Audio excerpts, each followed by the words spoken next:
So far, we have been introduced to schnoz and taken a tour of beautiful Boca Ciega Bay. We know that the dolphins love these shallow waters, but who else do they share it with?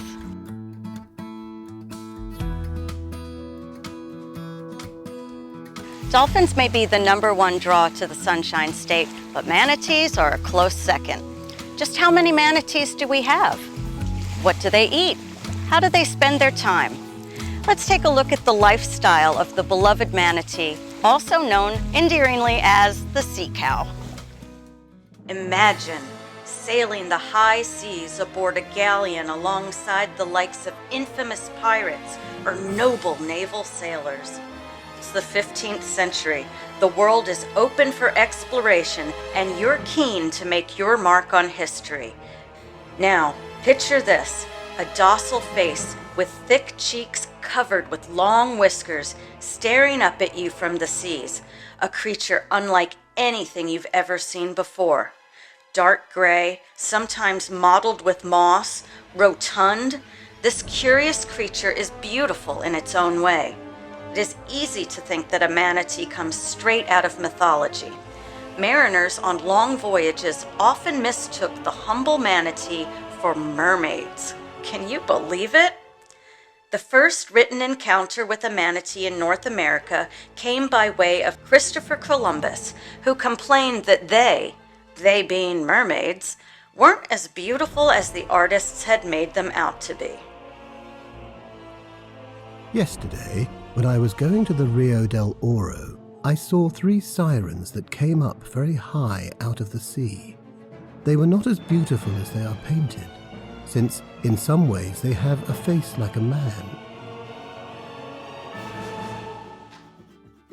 Here in Boca Ciega Bay, the West Indian manatee, also known as the North American manatee, weighs between 450 and 1,300 pounds and is typically between 9 to 12 feet long.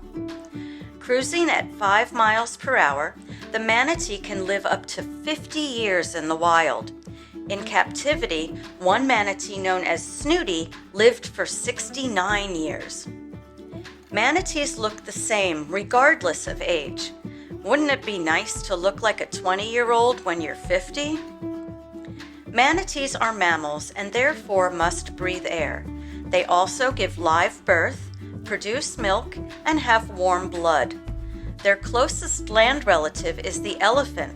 Can you see a slight resemblance?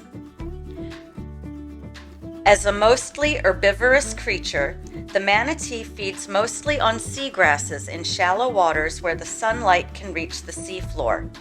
On any given day, the manatee must consume up to 10% of its body weight.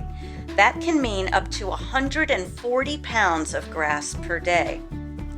Manatees prefer water temperatures that are 72 degrees Fahrenheit or above. In the winter, when the water in Boca Ciega Bay is cooler, manatees will seek out warmer waters such as natural springs. They may also travel to areas around power plants that discharge warm water, like the one in Apollo Beach. In the summer, they explore coastal waters with their young. Baby manatees are known as calves, just like their dolphin counterparts. For 2 years, calves live closely alongside their mother until they have gained enough mass to be an unlikely target for predators. As with all marine mammals, one of the top threats to their livelihood is habitat destruction. Though Boca Ciega Bay is thriving and has come a long way from the reckless environmental destruction of the 1950s, the manatee is a threatened species even here due to the loss of seagrass meadows. The manatee is protected by the Marine Mammal Protection Act to ensure that their population returns to healthy levels.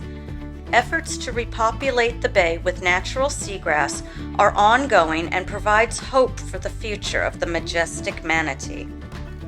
Up next, we'll talk about ways in which you can help keep Boca Ciega Bay a wonderful place for the manatees, dolphins, and all of the creatures that call it home.